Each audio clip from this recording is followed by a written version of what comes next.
What is going on, everyone? Welcome back to TTP Sports, and before we get into tonight's Flyers recap, the most important thing you can do is hit that subscribe button. I will greatly appreciate that, so if you're a new subscriber to the channel, definitely recommend hitting that sub button, and if you're a current viewer, I still think you're crazy for being subbed this long, but I thank you nonetheless. Definitely share it out, spread the word, let's get more people subbed to the channel, get it over that 400 hump, and continue to grow from there. So let's get into the business that is tonight. So a major stinker in the final game of the road trip for the Philadelphia Flyers as they get shut out by the Calgary Flames by a score of 4-0. And this is probably the first bad game of the season for the Flyers. They just did not have it at all tonight. Dominated on every facet of the ice tonight, especially in the second period. The second period is still a major problem for this team. They just can't find a way to spark any energy. They continue to get dominated during the second period, outshot, outscored on, and just basically everything. Carter Hart was the main reason this team was in the game tonight, and other standouts once again continue to be undisciplined, and the power play just wasn't it there tonight. You had 3 chances to score, especially one late to get back into the game, and you were not able to generate chances on that. Even you did generate chances on that late power play, but still, the first 2 power plays really were mediocre, really nothing going there, and basically that felt like the entire game. I felt that the Flyers' best period was the first period, and this game just had that entire feeling of it's the third game of 3 games in a span of 4 nights for this team. But then also, I would say the other thing you have to look at is this is also the 7th game of the season. Maybe they shouldn't be showing this much fatigue, but then you also look at, like I said earlier, it's a third game in a span of 3 games and 4 nights on a Western Canadian road trip. So there's probably some fatigue that is there. This team just had no energy tonight at all. They were dominated on every facet of the game, and that's how it went. They just didn't play good at all. That's basically it. Turnovers, sloppy play in their own zone, getting hemmed in their own zone majority of that second period. And I would say the first period was just a boring period. It was more of that Calgary is a hot team coming into this season, and you have to maybe weather the storm.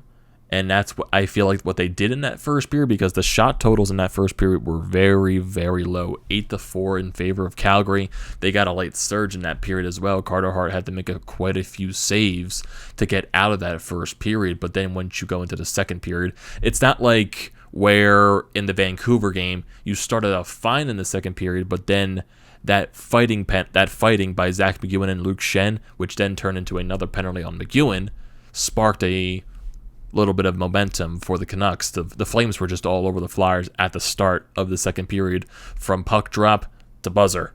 That's what it felt like. And especially for that third period too, the Flyers they did generate some chances. They had an odd man rush. They had a 2-on-1 with Sean Couturier. Claude Giroux, I felt like, was one of the more better players on the ice forward-wise for this team, and also the fourth line. I just felt that was the best overall line tonight. I felt like they generated more of the chances. I think Thompson on the penalty kill was probably one of the better chances of the night too, scoring-wise, getting almost a breakaway on the penalty kill shorthanded, and wasn't able to pot it, but he was able to get a good chance there. Claude Giroux got a couple of shots as well, but some lines that I feel were a little sluggish tonight. The Derek Brassard line felt like a little sluggish, even though to that line's hot start of the season, like you knew they were going to die down eventually. They were not going to score at the pace they were in the first 3-4 games of the season. But they've died down a little bit. Cam Atkinson not able to find the back of the net in the past couple of games. Joel Farabee has been quiet as well in the past week. Same thing with Derek Brassard. They look like they're just outmatched a little bit on the ice there. Not by completely, but you know what I mean. Like they're not fully outmatched, but they're not generating as many chances as they were, or being as opportunistic as they were in the beginning of the season. Well, the first week and a half of the season, I should say. The third line, boring. They didn't look that good. The first line, they generated some chances. Claude Giroux, but the best of them. But the fourth line for the Flyers tonight was probably their best line out there.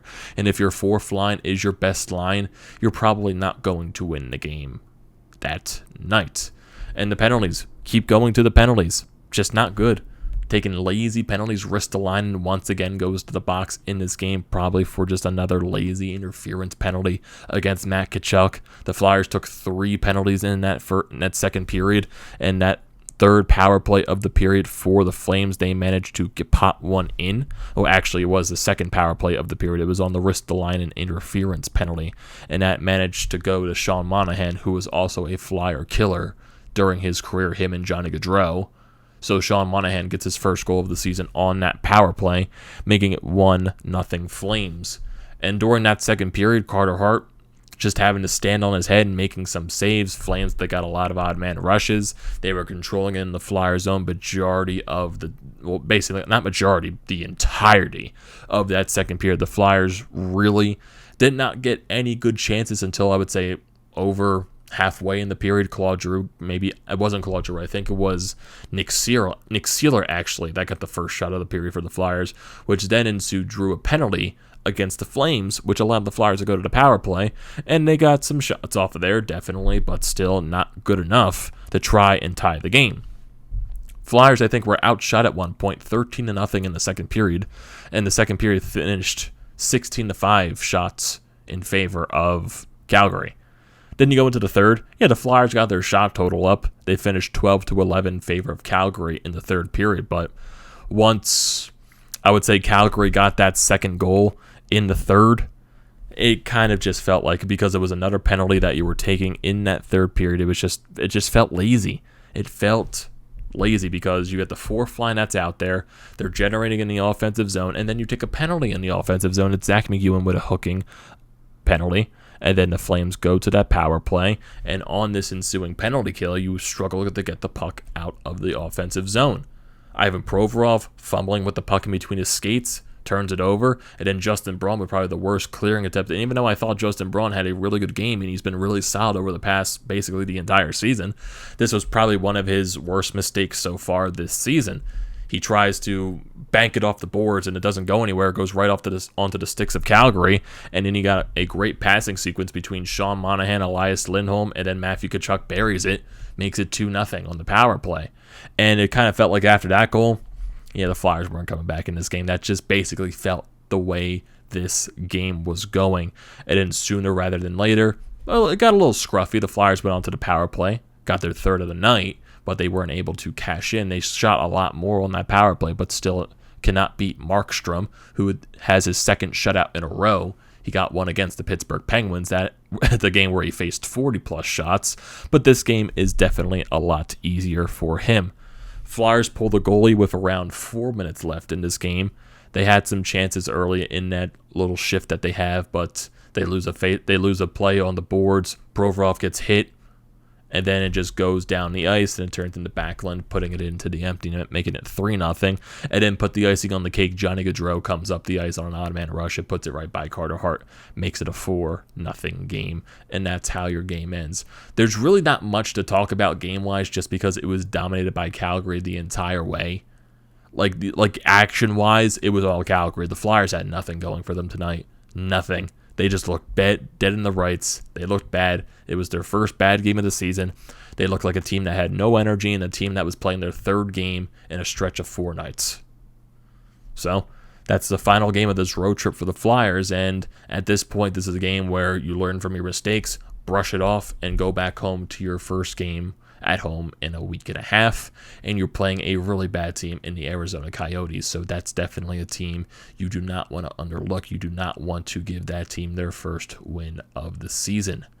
And actually, I do want to look at Arizona's schedule after this to make sure if that's their first game or if they play another game in the next few nights before they play the Flyers. So looking at other stats in this game, your 3 stars, Jacob Markstrom once again with a shutout, his second in a row. Sean Monahan, second star, and Elias Lindholm is the third star. Shots on goal in this game finished 36-20 in favor of Calgary. Flyers once again dominated in the faceoff circle. They won 53% of those. Calgary on the power play, they went 2 for 5, and the Flyers on the power play went over 3. Not that much of a physical game. Only 11 hits to 10 in favor of Calgary. Calgary blocked a lot of shots. They blocked 14-12. And just, there's not much to this game. It really isn't. The Flyers just played bad. It was a very, very, very, very bad game. Lazy plays, lazy turnovers in their own zone, forcing Carter Hart to make a couple of saves. There was especially some in the second period as well. Keith Yandel was just, this was in the third period, actually. Keith Yandel just, this was on a long shift as well on a couple of turnovers. He turned it over in the neutral zone, and then eventually he couldn't get off the ice, and then he turned it over in the defensive zone, which turned into a chance for Calgary, where Carter Hart had to make a couple of quick saves. Just a bad game. Just a bad game, and those are going to happen over a span of 82. You're going to have your bad games, and you're also going up against a red-hot team in the Calgary Flames, who have now won 6 straight to start their not to start their season because they lost their first game, and in this winning streak that they haven't trailed since their first game of the season. So that's just the way this team has been rolling. They haven't lost. They haven't trailed in the game. They have always been winning. So right now, this Flames team looks really legit. But even though I haven't bought into Calgary over the past so many years, this is the first time they looked pretty dominant. And also, Jacob Markstrom is also a really good goaltender, so that also adds to the factor there. But yeah, just a bad game. Bad game. Throw it in the trash, move on. That's all you can do. It's an 82-game season for a reason, and you get to go back home for one game before you go back on the road again for a couple of very important matchups. So, November 2nd, you have the Arizona Coyotes, who are currently 0-7-1, and I want to check the Arizona schedule to see if they have any more upcoming games before they face the Flyers. So yes, the Arizona Coyotes, they play tomorrow against the Carolina Hurricanes on Halloween, 1 p.m. So that's their first game, and then they will play the Flyers after that. So right now, that is technically looking like a loss for Arizona, unless Carolina absolutely chokes, because Carolina, they are undefeated, going up against a team that is winless.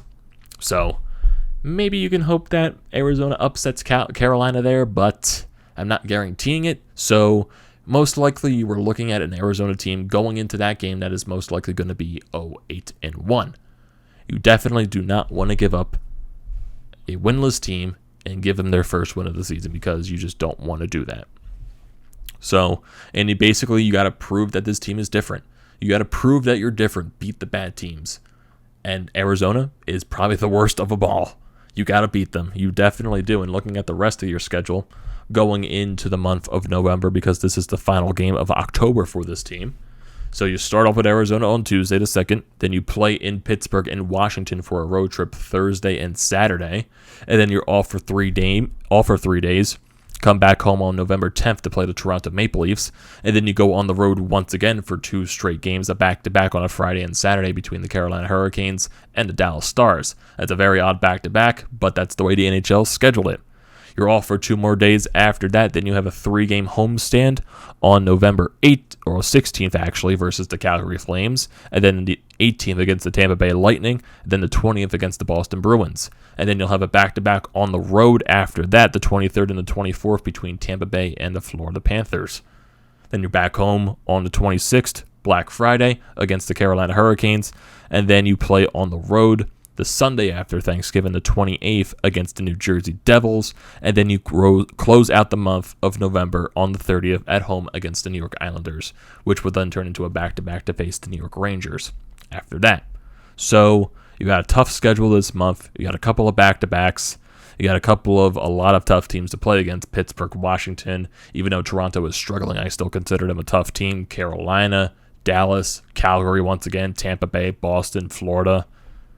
So the Flyers are going to have to prove themselves again this month.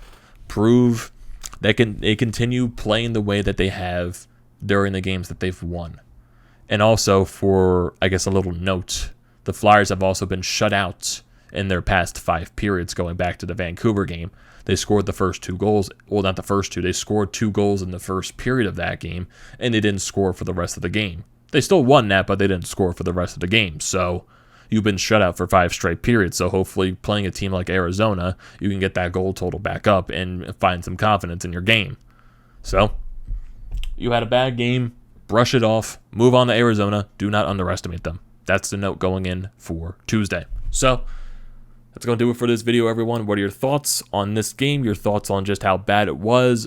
Are you worried after this game? Or are you just going to brush it off? They Flyers, they got 4 out of a possible 6 points on this road trip. I want to hear your thoughts on this video below. So don't forget to leave those comments and thoughts down there as always. Do not forget to drop a like on this video. Do not forget to check out the Panda Lions, which I'm a part of. Their links are down in the description below. Also, don't forget to check out the links to BrodesMedia, the Flyer.pod merch website, and also Flyers Nitty Gritty. All that good stuff is down in the description below. Do not forget to check those out. And like I said at the beginning of the video, the most important thing you can do is hit that subscribe button. I'll greatly appreciate that. And I will see you next time.